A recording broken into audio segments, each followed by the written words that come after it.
اعوذ باللہ من الشیطان الرجیم بسم اللہ الرحمن الرحیم۔ سورہ نساء کے بارے میں نے شروع ہی میں آپ سے یہ عرض کر دیا تھا کہ اس میں سب سے زیادہ خطاب کا رخ جو ہے وہ منافقین کی طرف ہے، اگرچہ کہیں خطاب براہ راست یا ایھا الذین نافقوا کے الفاظ میں نہیں، یا ایھا الذین آمنوا، اس لیے کہ وہ بھی ایمان کے دعوے دار تھے، ایمان کے مدعی تھے، قانونی طور پر وہ بھی مسلمان تھے، مومن تھے۔ تو یہ طویل ترین مضمون جو ہے اب کنکلوڈ ہو رہا ہے ان آیات مبارکہ میں۔ ان المنافقین یخادعون اللہ، یقیناً منافق کوشش کر رہے ہیں اللہ کو دھوکہ دینے کی۔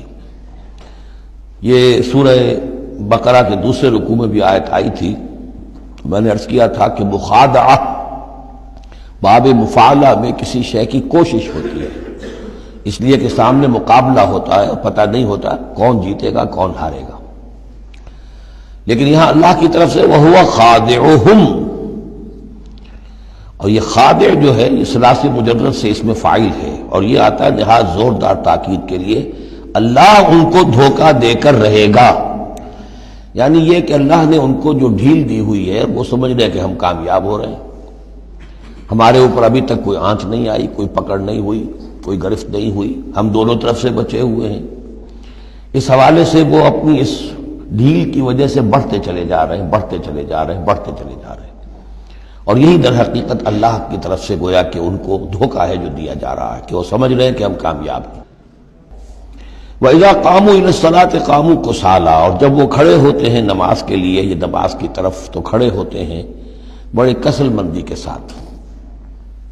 یہاں ذرا نوٹ کر لیجئے کہ قامہ جو ہے، قامہ یقوم، یہ آتا ہے کھڑے ہونے کے لیے، قائم اس سے اس میں فاعل ہے، لیکن جیسے انگریزی زبان میں آپ کو معلوم ہے کہ ورب کے بعد پریپوزیشنز کی تبدیلی سے بڑے بڑے مفہوم بدل جاتے ہیں۔ انگریزی میں ٹو گیو ایک خاص مصدر ہے، ٹو گیو اپ، اب زمین و آسمان کا فرق ہو گیا، ٹو گیو ان بالکل ہی الٹی بات ہو گئی۔ عربی میں اتنا فرق نہیں ہوتا، لیکن پھر بھی ظاہر بات ہے کہ جو پریپوزیشنز چینج ہوتی ہیں تو فرق پڑتا ہے، اسی لیے میں نے کہا تھا قام اعلیٰ الرجال قوامون علی النساء، اس میں حاکم ہونا، سربراہ ہونا، کسی کے حکم کا نافذ ہونا۔ قام الی، کسی شے کے لیے کھڑے ہونا، کسی شے کی طرف کھڑے ہونا، کوئی کام کرنے کا ارادہ کرنا۔ وَإِذَا قَامُوا إِلَى الصَّلَاةِ قَامُوا كُسَالَىٰ، جب کھڑے ہوتے ہیں نماز کی طرف تو صاف نظر آ جاتا ہے کہ طبیعت میں بشاشت نہیں ہے، طبیعت میں آمادگی نہیں ہے، مجبوراً چونکہ اپنے آپ کو مسلمان ظاہر کرنا ہے لہذا کھڑے ہو رہے ہیں۔ قام بے، ہم نے پڑھا تھا قوامین بالقسط، قائما بالقسط اللہ کی شان ہے، کسی شے کو قائم کرنا۔ تو اس طریقے سے یہ جو الفاظ ہوتے ہیں ان کے ساتھ پریپوزیشنز کی چینج سے، یہ ہمارے ہاں عربی میں اس کو جو حروف جار کہتے ہیں، ان کے اضافے سے بہت اضافی معنی پیدا ہو جاتے ہیں۔ یراؤن الناس ولا یذکرون اللہ الا قلیلا، وہ لوگوں کو صرف دکھانے کے لیے کھڑے ہوتے، اور حقیقت میں جو ذکر الہی جو نماز کا اصل مقصد ہے، اقیم الصلاۃ علی ذکری، وہ انہیں نہیں حاصل ہوتا، مگر بہت تھوڑا سا، کسی وقت کوئی واقعتاً اس بے دھیانی میں بھی ہو سکتا ہے کوئی آیت جو ہے وہ بجلی کے کڑکے کی طرح کڑک کر اور ان کے شعور کے اوپر کچھ نہ کچھ اثرات پیدا کر دے، الا قلیلا، بہت ہی شاذ۔ مذبذبین بین ذالک، یہ اس کے مابین مذبذب ہو کر رہ گئے ہیں، کفر کی طرف یا ایمان کی طرف، یکسو نہیں ہو رہے، اس لیے بار بار حضرت ابراہیم کے ساتھ اور حضرت ابراہیم کے تذکرے کے ساتھ حنیف کا لفظ آتا ہے، یکسو ہو جاؤ۔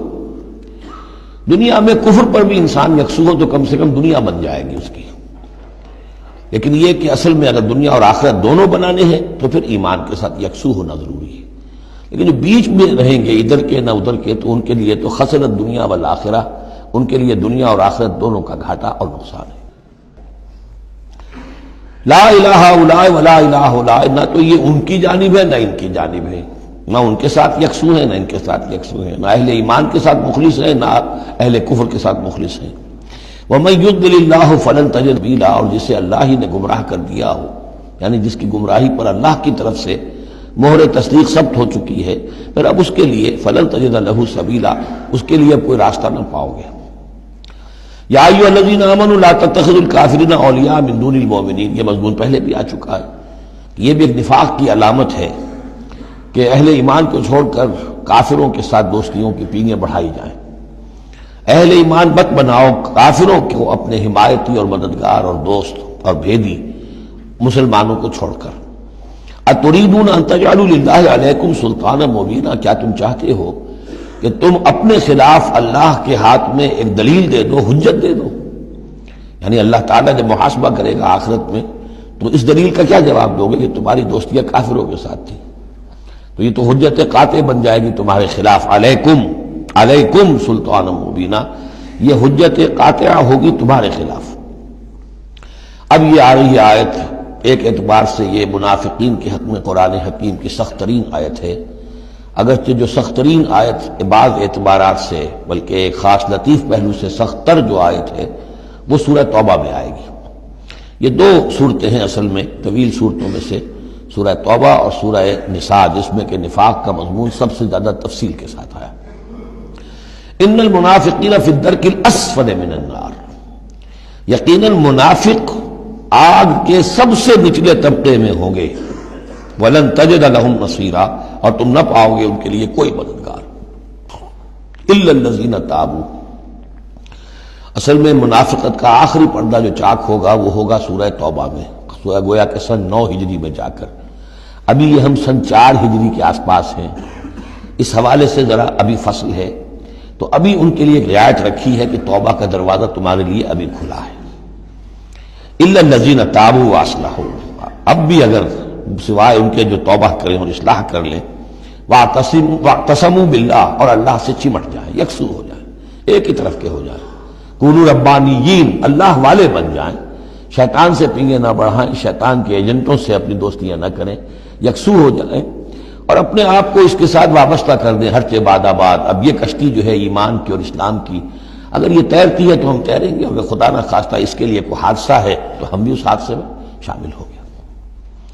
وَأَخْلَصُوا دِينَهُمْ لِلَّهِ، یہ ہے بہت اہم اصطلاح کہ وَإِن تَابُوا إِلَّا الَّذِينَ تَابُوا وَأَصْلَحُوا وَاعْتَصَمُوا بِاللَّهِ وَأَخْلَصُوا دِينَهُمْ لِلَّهِ، اپنی اطاعت کل کی کل اللہ کے لیے کر لیں، مخلص کر لیں. یہ نہ ہو کہ زندگی کے کچھ حصے میں اطاعت اللہ کی ہو رہی ہے، کچھ حصے میں کسی اور کی ہو رہی ہے. کیا کریں جی، یہ معاملہ تو رواج کا ہے، کیا کریں، اگرچہ ہے تو غلط شریعت کی روح سے، لیکن برادری کا رواج ہے، برادری کو چھوڑ تو نہیں سکتے.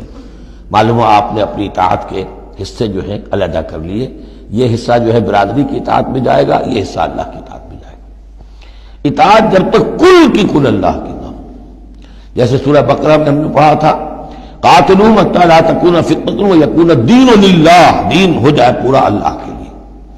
تو ایک تو اجتماعی سطح پر دین اللہ کے لیے ہو جائے، یعنی اسلامی ریاست قائم ہو جائے، پورا اسلامی قانون ہو، پورا اسلامی نظام ہو. اگر یہ نہیں ہے تو ایک شخص انفرادی سطح پر تو اپنی اطاعت تو خالص کر لے اللہ کے لیے. تو یہ تو انفرادی گویا کہ توحید عملی ہے. فاولئک مع المؤمنین، تو یہ لوگ پھر اہل ایمان میں شامل ہو جائیں گے. یعنی ابھی پوائنٹ آف نو ریٹرن نہیں ہے ابھی سب کے لیے، بہت سے لوگ تو پہنچ چکے، لیکن پھر بھی ابھی توبہ کا دروازہ کھلا ہے. وَسَوْفَ يُؤْتِ اللَّهُ الْمُؤْمِنِينَ أَجْرًا عَظِيمًا، اور جہاں تک مومنین کا تعلق ہے تو اللہ تعالیٰ اہل ایمان کو تو ان قریب بہت بڑا اجر عطا فرمائے گا. اب یہ اپیل کے انداز میں بھی آخری بات ہے، مَا يَفْعَلُ اللَّهُ بِعَذَابِكُمْ، سوچو اے منافقو، اللہ تمہیں عذاب دے کر کیا لے گا. اللہ کو سیڈسٹ ہستی نہیں ہے معاذ اللہ کہ اسے لوگوں کو دکھ پہنچا کر خوشی ہوتی ہو. ایسے پرورٹڈ انسان ہوتے ہیں، ان کی شخصیتیں مست ہو چکی ہوتی ہیں، جو دوسروں کو تکلیف میں دیکھتے ہیں تو خوش ہوتے ہیں، دوسروں کو تکلیف پہنچا کر، کوفت پہنچا کر انہیں کچھ راحت حاصل ہوتی ہے. تو اللہ معاذ اللہ ایسا نہیں. ما یفعل اللہ بعذابکم، اللہ کیا لے گا تم سے، تمہیں عذاب دے کر، ان شکرتم وآمنتم، اگر تم شکر کی روش اختیار کرو، ایمان کی روش اختیار کرو. وکان اللہ شاکرا علیما، اللہ تو بہت ہی قدردانی فرمانے والا ہے، قدر افزائی فرماتا ہے. جو بندہ اس کے لیے کوئی کام کرے، محنت کرے، اللہ تعالیٰ اس کی قدر فرماتا ہے، اور جو بھی وہ کچھ کرتا ہے وہ اس کے علم میں ہوتا ہے. کوئی شے ایسی نہیں ہے کہ جو ان اکاؤنٹڈ رہ جائے گی کہ میں نے یہ بھی کیا تھا اللہ کے لیے لیکن اس کا اجر مجھے نہیں ملا. صدق اللہ العظیم.